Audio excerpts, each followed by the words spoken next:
What AI is doing is changing that radically. You have at your fingertips, you don't drink from a fire hose and take everything that you get from it, with zero checking, but it'll give you the resources that you can find very quickly and shorten that 4 to 8 hour search journey down to 5 to 10 minutes, which allows you more time to actually read the relevant pieces of information that you're given and make a good decision relative to your client and the engagement that you're taking. So there's just so many other aspects.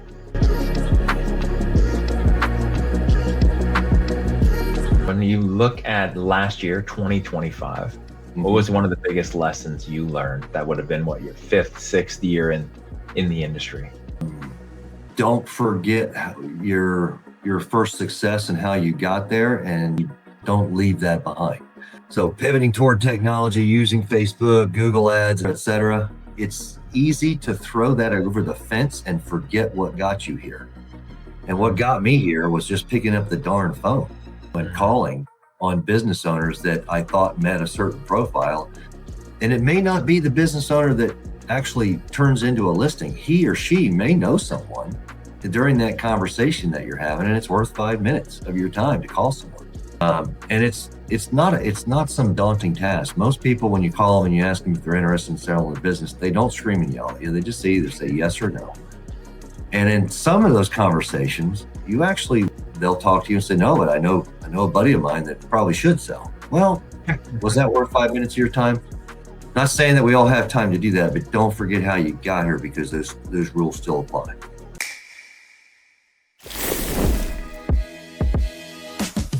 You have found the Business Broker Growth Show with your host, Jason Cutter.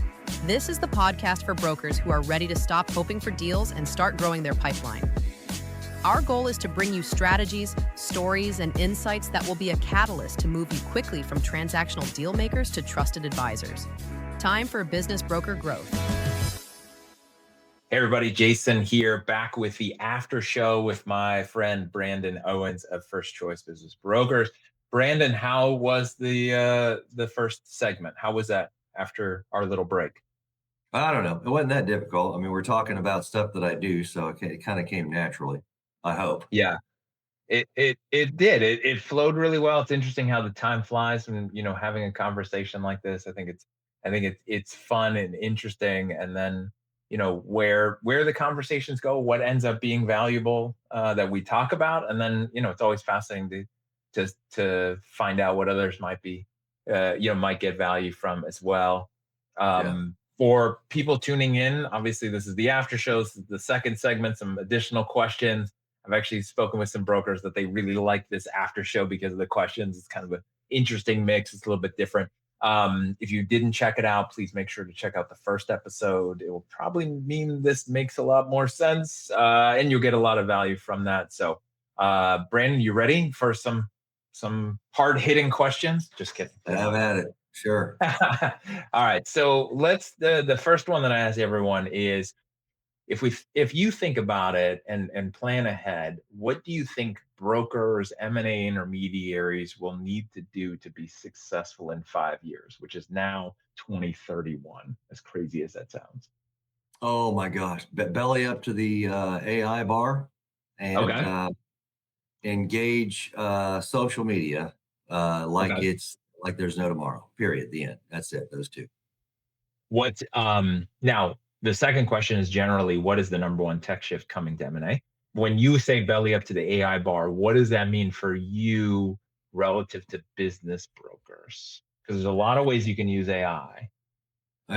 So when you're researching an industry that, you're going to do evaluation for a company, you're going to do some research on the industry, et cetera, the old school method, I could sink 4 to 6, maybe 8 hours into looking up information that's relevant, that, not all businesses are created equally. You can say a manufacturing business making $5 million versus say one making 15. There's going to be different levels of comps and different EBITDA multiples that you're dealing with. And the information that you have that's available to you is limited through some of the old methods.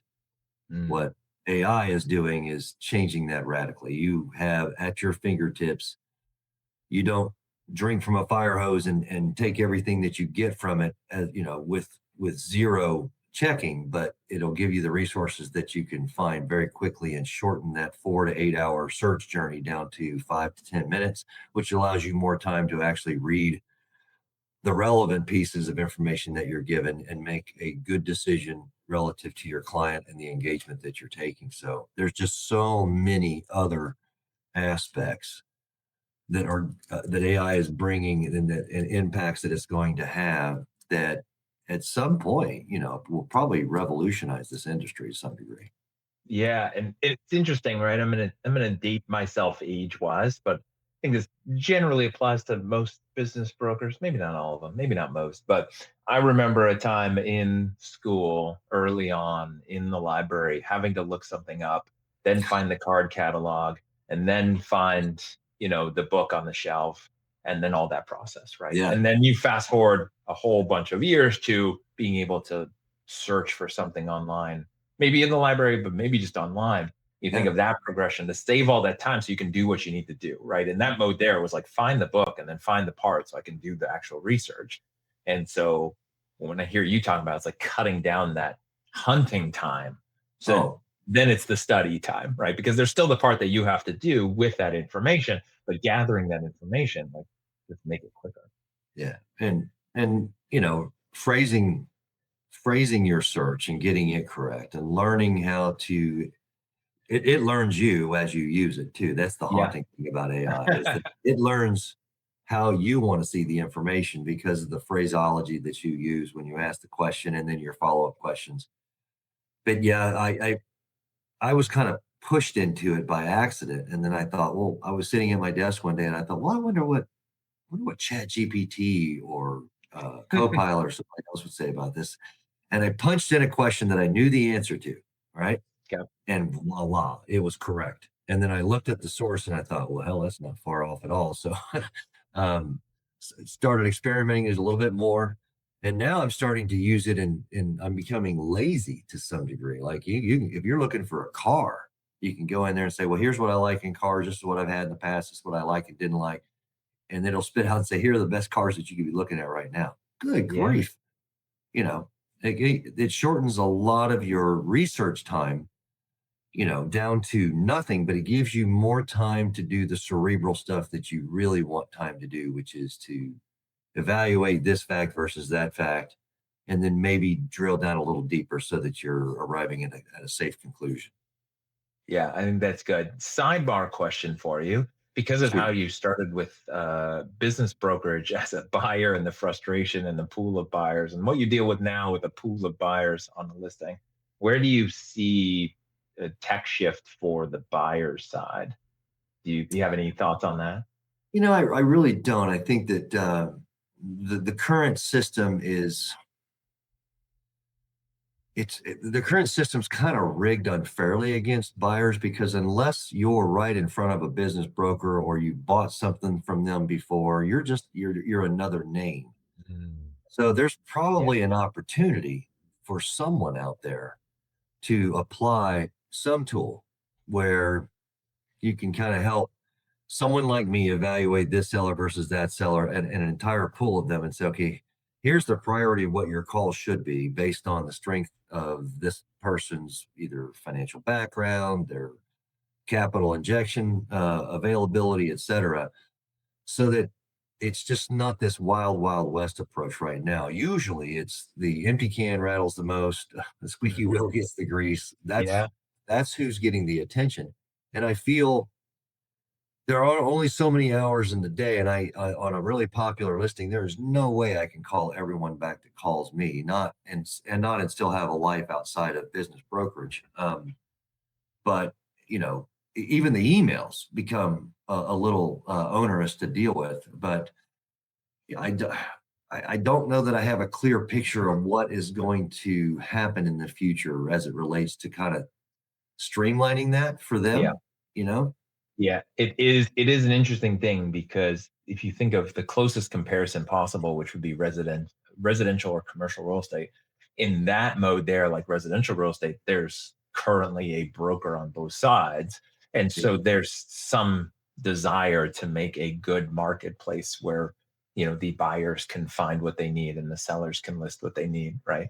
In the game that you play in, there's generally not a representation or a desire to care what the buyer can find, or making sure that's, there enough to get a buyer, but not like in that same mode. If you're listening to this and thinking, I need this level of authority, I just don't have time to build it, that's exactly what Business Broker Growth does for you.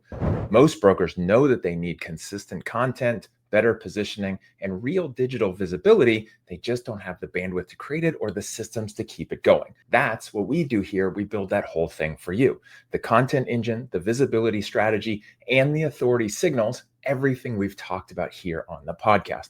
So if you want to add impact without adding another full-time job to your plate, go to businessbrokergrowth.com to learn more about what it could look like for your business. There enough to get a buyer, but not like in that same mode. I think that's worth exploring for just 1 second, because the one thing I have seen in the last 2 to 3 years are more buyer engagements, where they are frustrated buyers because they don't have the time to go find the business that they're looking for, but they know the type of business, the geography, the size, et cetera. And there are more and more business brokers out there taking buyer engagements. I'm one of them. You make your money as a finder's fee on locating that business for them. It's just not something this industry is geared toward very well. Taking buyer engagements and then doing a specific search for one individual. It's so there's opportunity out there without a doubt. And there's a good friend of mine who owns another first choice office that is going down that path right now. And I speak to him on occasion and pick his brain, because I certainly want to know, is this a viable option? Because it certainly answers part of the problem. Yeah. And it would start to steer this industry a little closer to what the real estate industry looks like, where you have someone representing both sides. Yeah. Right now, it's very, very lopsided. You ordinarily get a business broker representing the business only, and the buyer is on their own. On their own. That's it. Next question. When you look at last year, 2025, what was one of the biggest lessons you learned that would have been your fifth, sixth year in the industry? Don't forget your first success and how you got there, and don't leave that behind. So pivoting toward technology, using Facebook, Google ads, et cetera, it's easy to throw that over the fence and forget what got you here. And what got me here was just picking up the darn phone, and calling on business owners that I thought met a certain profile. And it may not be the business owner that actually turns into a listing. He or she may know someone during that conversation that you're having, and it's worth 5 minutes of your time to call someone. And it's not some daunting task. Most people, when you call them and you ask them if they're interested in selling the business, they don't scream and yell at you. They just either say yes or no. And in some of those conversations, they'll talk to you and say, no, but I know a buddy of mine that probably should sell. Well, was that worth 5 minutes of your time? Not saying that we all have time to do that, but don't forget how you got here, because those rules still apply. Yeah. I think that's great. I think that's a very valuable lesson, and I haven't heard that one before. I mean, thinking about what you did in the beginning to get the pipeline going or to create the success, what happens as humans, we're really good at all right, let's use more technology or more efficiency, more systems, let's scale, let's, set up automation, and kind of forget what got you here. And usually what got you there or helped you in the beginning was relationship building. And relationship building is as they say, a belly to belly, human to human interaction, where it's like you've got to be doing those things, right? And then you kind of lose sight of that and forget. I'm not saying technology can't sell your business for you. Yeah. It's certainly not going to negotiate very well for you. Back and forth, that human dynamic is still there. And let's face it, I mean, who the heck wants to talk to a robocall or an email? I mean, most people would much prefer to talk on the phone. Now, my daughters might disagree with me on that. I said, if I call them directly, they ask me why I didn't text them first. So who knows? Yeah.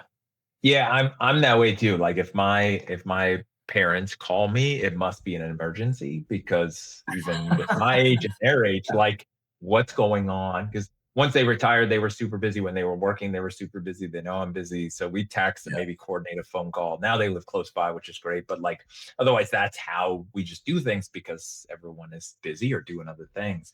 But here's the difference. This is the fascinating thing. Your daughters would disagree. Like, don't call me. Why are you calling me on text? But your daughters aren't trying to sell their legacy and the largest transaction in their life, right? Like the same in the mode where it was like people could just get mortgages online. They don't have to talk to anybody. Maybe do real estate without talking to anybody. If you've done enough transactions, you're okay with that. I'm okay with buying a car from a vending machine instead of dealing with a car salesperson because I've done the process enough and I know what I want to get. If you've Yeah. never done it before, you're absolutely not going to get your mortgage online and deal with a robo real estate agent. In the same way, if you've never sold a business before, you need a person. Like that's all that matters is a person who's a professional. Well, yeah. And here's the other salient fact about selling your business. For most people selling their business, they've never done it before and never will do it Ever, again. ever. And all of the information, the resources, and the someone who can point out where the landmines are, where the snakes in the grass are, that is Yeah. learned over years, and you're not going to learn it on some portal or some YouTube video. You can learn some of it, but not all of it. There's no way. No, no. And learning comes from experience. And do you really want to risk that on learning it yourself? Right. And messing up. Not if you're selling a $10 million business. No, No. absolutely not. No. All right. Next one. So that was last year, talking about that part, which is interesting. I love that response. We talk about this year, 2026. We're already basically 2 months in, but what are you excited most about this year for your business? Oh, there's just a renewed sense of activity this year. I think that I share that with the other folks that are in the same business I can't quite put my finger on what it was or what it is. I know that the government shutdown in November definitely slowed some transactions down for some folks, myself included. But ever since the beginning of the year, it feels like this happens every year, but I see a much more renewed sense of activity, and I think that silver tsunami is just starting to crest a little bit. Where Yeah. some of these folks they're well into their mid 60s and early 70s, and they're ready to cash out, and they're ready to go to out west in a Sprinter van and spend 30 days doing it without having to answer a phone call about HR issues or Yeah. supply issues, et cetera. So yeah. Yeah. And I think that momentum is interesting. I was talking to someone else about that where, last year in the beginning of 2025, the election had been done, new president in place, but what's going to happen? And then the tariffs, and then all of that concern, and like I think there was a lot of stuff on hold, and economy, and Yeah. and wars, Yeah. and all of that stuff kind of put on hold. Now, like even before recently, it felt like the tariff stuff was just stable. It is what it is. Here's what's going to happen. Um, and then like I feel, and no big election years are really bad because everyone is worried in 2024. And then, And they wait. last And they year, wait. everyone was on the edge of their seat. And now it's like, okay, we know what's happening. Let's just get back to business. Let's just make things happen in 2026. Yeah, there's probably a lot to that. I know that around the election 24 and into 25, there was definitely a lot of folks that just like, I have no idea what's going on. I don't know if I want to sell yet. And Yeah. I think that there's been enough runway behind us between that and now where people are like, Yeah. okay, it's a known quantity. This is what the economy is doing. The wheels didn't fall off the bus despite the tariffs and some of the other things. So let's just move on. Yeah. But then there's just that other component. There's that aging out population that owns a lot of businesses. And I honestly think that silver tsunami is starting to crest, and we're going Yeah. to see more and more of it. Makes sense. Last question. If you could wave a magic wand and have any marketing activity or strategy implemented and done for you automatically, well, what would you get off your plate or off of your to-do list? Part of what we're doing right now is just video production, because I think that people definitely appreciate to see a talking head, short soundbite, put it on social media on a routine basis, and not necessarily talk about anything under the sun. Tell business owners what they don't know, what they Mhm. need. Yeah. and just give a little 30-second lesson every once or twice a week. If somebody could just produce that for me like that, I would love it. Well, I happen to know somebody who could do that, but that's a totally different topic. But that one is definitely good. And I think what's interesting is that, there's a lot of people out there, experts, professionals, where they have things they could share and the educational piece that's so important in your industry. And then it's either the bandwidth to make it happen, the challenges with the logistics of actually recording, and then there's all the production and the editing and all that other Yeah. stuff. And And it's also where, outsourcing and then partners and then also technology, going back to the technology piece where that's just also getting easier and easier to do. And you think, well, now there's too much content, but there's never too much content, right? It's just not a thing if you look at the stats. Like if it's valuable, the right people will find it. it's So, amazing just the amount of, we have an insatiable appetite for moving pictures and videos. Look at TikTok and look at Reels. Good Lord. yeah, You that's could it. lose a whole hour every day just scrolling through some of that silly stuff. The ones that catch my attention are the ones that, have something to say that it interests me directly. And It is. trust me, Yeah. there are business owners out there that would love to hear a 30-minute segment about, okay, this is why you should have your, clean financials in the last 3 years leading up to the sale of your business. And here's the do's and don'ts. Well, Yeah.